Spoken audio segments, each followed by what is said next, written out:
ભગવાન નહીં આવે, પણ ફરક એટલો છે, કોઈ બાળપણમાં મરી જાય, કોઈ જુવાનીમાં મરી જાય, કોઈ આધેડ અવસ્થામાં, કોઈ ગઢપણમાં, પણ મરી ગયા પછી તમને કોઈ યાદ કરે એવું જીવન મધુબેન જીવતા ગયા છે. એના એક જીવનની ખુશ્બુ મૂકતા ગયા છે કે સ્ત્રી ચારિત્ર કેવું હોય, એક સંદેશ આપીને ગયા છે બહેનોને. કારણ કે મધુબેન એના જીવનમાં કોઈને પણ કડવું વેણ નથી કીધું, અને આ જે ગુલાબ છે એ જેમ ખુશ્બુ છોડીને જાય એમ મધુબેને ખુશ્બુ છોડીને ગયા છે. તો જન્મ અને મૃત્યુ આ બે વચ્ચેનો જે સમયગાળો એ આપણી જિંદગીનો અવસર છે. આ અવસરમાં આપણે કંઈક સારા કામ કરી લેવી, પરમાર્થના, સેવાના, તો આપણી જનતાની કુંભ ઉજાડી કહેવાય. કારણ કે જીવનમાં બીજું કઈ હારે નથી આવવાનું. તો આપણો જે સમાજ છે, આજે આપણી સમાજ નાથ ગંગા બે ભેગી થઈ અમારી સંતની ગત ગંગા, આ બધાયનું વંદન કરું છું મારા હાચા હૃદયના ભાવથી. તો એક આપણા ઘરની અંદર અજવાળું કરવા માટે એક પ્રેરણાદાયક હોય તો મધુબેન છે. કારણ કે એમના જીવનમાં જે એમને ધર્મનું પાલન કર્યું છે, સ્ત્રી ધર્મનું, સતી ધર્મનું, અને જયારે સતી ધર્મનું પાલન કર્યું હોય એનું હસતા હસતા મૃત્યુ થાય છે. કારણ કે હું એમને જોડે હતો છેક સુધી હસતા હસતા એની આંખમાં આંસુ નતું અને હસતા હસતા એનું મૃત્યુ થયું. તો આજે જીવન આવું જીવ્યા હોય તો છેલ્લી આ એની એક પરીક્ષા છે. આ બધાનો જે સરવાળો છે જીવનનો એ છેલ્લે છે. તો આપણા ગયા પછી આપણા વર્તમાનમાંથી, આપણી વાણીમાંથી આ જગતને કંઈક પ્રેરણા મળે એવું જીવન જીવવું જોઈએ. તો એ જીવન જીવવા માટે કંઈ કરવાનું નથી, ખાલી બસ આપણે આપણા ઘરને મંદિર બનાવવાનું છે. ઘરને મંદિર બનાવી તો બહાર મંદિરમાં જવાની જરૂર નહીં પડે. કારણ કે આપણા બાળકો બહાર મંદિરમાં બધે જાય છે, પણ ઘરમાં દારૂની બોટલો પડી હોય છે. આપણા સમાજમાં કોઈની દારૂ નતો, જુગાર નતો, કોઈ ગંજી પતે નતા રમતા, ચોરી નતા કરતા, ઈંડા નતા ખાતા, માછલી નતા ખાતા. એને બદલે આજે આપણો લુહાર સમાજ એટલે ગયો છે, દારૂ પીપીને રખડે છે. આ એક સમાજને પ્રેરણા મળે એટલા માટે આ સંદેશ છે. અને મધુબેને એના બાળકોનો ઉછેર યશોદા માતાની જેમ કર્યો.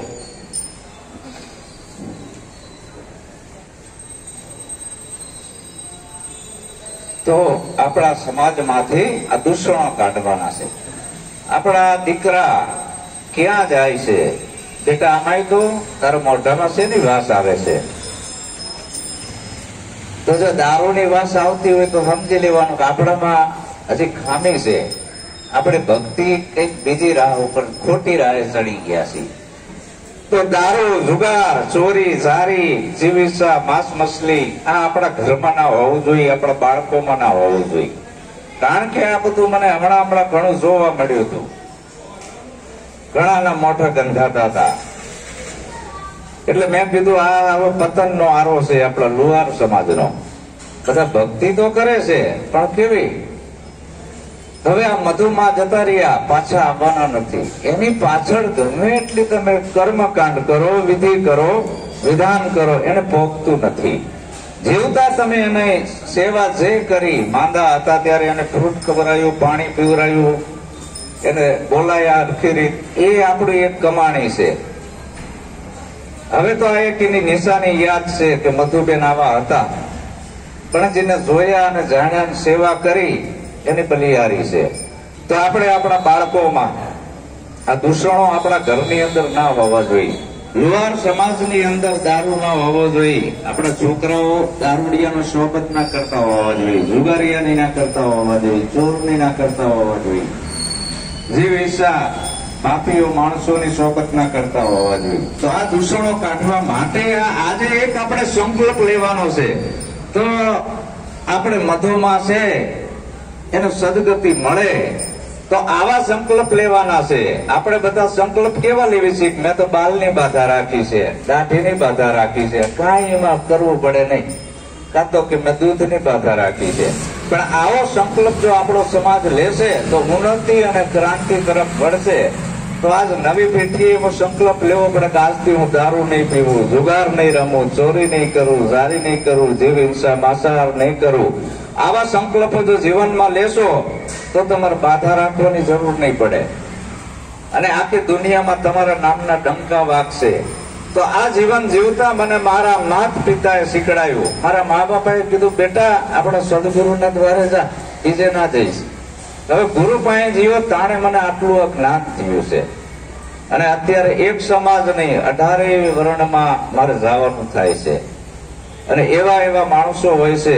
અહીંયા અત્યારે હાલ અમારે છે પાકિસ્તાનની બોર્ડરના માણસો આવ્યા છે, ઠાકોર સમાજ છે, ભીલ સમાજ છે. આ બધા મહાન ગુંડાઓ હતા, અત્યારે સંતોના ચરણોમાં ઢળી ગયા છે. તો આવો એક મહિમા મધુબેનની શ્રદ્ધાંજલિ નિમિત્તે હું કહું છું કે આપણે નવયુવાન પેઢી અને મધુબેનના છોકરા હોય તો જરૂર નિયમો લઈ લેવા જોઈએ કે આજથી મારા સમાજમાં 5 દૂષણો ના હોવા જોઈએ અને આવવાની હું સોબત નહીં કરું. તો તમે સાચું, બાકી ટકા કરાવવાથી મોક્ષ નહીં મળે. આ નિયમો તમે લ્યો જીવનમાં કે આજથી મારા ઘરમાં નહીં કરવા દઉં, આવવાની હું સોબત નહીં કરું. તો તમે તમારા જનેતાની કુંભ ઉજાડી કે ધન્યવાદ છે મધુબેનના દીકરાને, ધન્યવાદ છે સૂરજબેનના દીકરાને. ને કે રોડ ઉપર જતો હોય, જો ઓલો રામજી બાપાનો દીકરો જાય દારૂડિયો, જો જુગારીઓ જાય, જનેતાને કુંભ બગાડી. તો જનની જણ તો આવા ભગત જણજે, કા દાતાર અને કા તો સુરવીર, નહીં તો રેજે વાંજણી, તારું મત ગુમાઈશ મૂર. બાકી જીવન તો ઓછું થાય છે. જયદેવ બાપા કહેતા હતા કે જિંદગી કેવી છે કે ઝાકળના પાણી જેવી જિંદગી રે લોલા, ઝાકળના પાણી જેવી જિંદગી રે લોલા. એકદમ ચિંતા ઉડી જાય રો, ઝાકળના પાણી જેવી જિંદગી રે લોલા. એકદમ ચિંતા ઉડી જાય રો, ઝાકળના પાણી જેવી જિંદગી રે લોલા. ઝાકળના રે લોલા, ઝાકળના પાણી જેવી જિંદગી રે લોલા. એકદમ ચિંતા ઉડી જાય જો, જીવન જગતમાં થોડો જાણજો રે લોલા.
જિંદગી રે મોટા દેવો દાનવ મળી ગયા રે લો.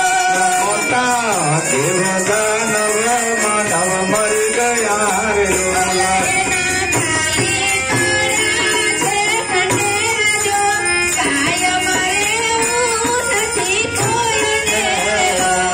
એના ખાલી પડ્યા તે ખંડેર જો કાયમ રહેવું નથી કોઈને લો. ઝાકળના પાણી જેવી જિંદગી રે લો. ઝાકળના પાણી જેવી જિંદગી રે જય દેવો કહે છે વેલા જાગજો રે લો. ભાઈ દેવ કહે છે વેલા જાગજો રે નહીં તો આખરો જગે ખાતજો માથે નગરને મોચના રે નહીં તો આખરો જગે ખાતજો માથે નગરને મોચના રે ઝાકળના પાણી જેવી જિંદગી રે લો. ઝાકળના પાણી જેવી જિંદગી રે ઝાકળના પાણી જેવી જિંદગી રે લો. આ જિંદગીનો કોઈ ભરોસો નથી. સંતોએ ઝાકળના પાણી જેવી કીધી એટલે જયદેવ બાપા કે વહેલા જાગજો નહીં તો ફેરો જાશે ફોક. એટલે મોહ નિંદ્રામાંથી જાગવાની વાતો કરે છે સંતો. અને આ શ્રદ્ધાંજલિ નિમિત્તે આવો કઈક પ્રસંગ હોય એને અનુરૂપ આવી કોઈ જો વાત થાય તો આપણા સમાજમાં એક જાગૃતિ આવે. આ જનજાગૃતિ અભિયાન છે અને આમાંથી જો કોઈક જીવ જાગી જાય તો એની 71 પેઢી આમાં તરે છે. કારણ કે આ માર્ગ જ એવો છે. કારણ કે આપણે તો સિદ્ધરનો લુહાર સમાજ આખો કબીરપંથી છે. સદગુરુને માનવા વાળો વર્ગ છે આપણો. कबीर कहे कमाल को दो बातन सीख ले, कर साहेब की बंदगी भूखे को अंधे. આપણે ઈ કુળના છીએ, સાહેબના કુળના છીએ. એટલે કબીર સાહેબે કીધું કે ભાઈ ગંગા મૈયાના કિનારે ગયા. કાશીની અંદર કબીર સાહેબ રહેતા હતા અને ગંગા માતાજીને કીધું હે ગંગા મૈયા તારા દુવારે આ બધા આવે છે તો આ બધાના પાપ ધોવેશ. એટલે ગંગા મૈયાએ જવાબ આપ્યો કે હે કબીર સાહેબ, હે સદગુરુ, હે કીર્તાર, હું કોઈના પાપ ધોતી નથી પણ તમે તારણહાર છો. હે કબીર સાહેબ, જો આપણે ઈ કુળના છીએ અને ઈ કુળમાં ક્યાંક આપણો છેડો અડી ગયો એટલે આપણે આજ અહીંયા સાહેબની વાત કરી શકવી છે.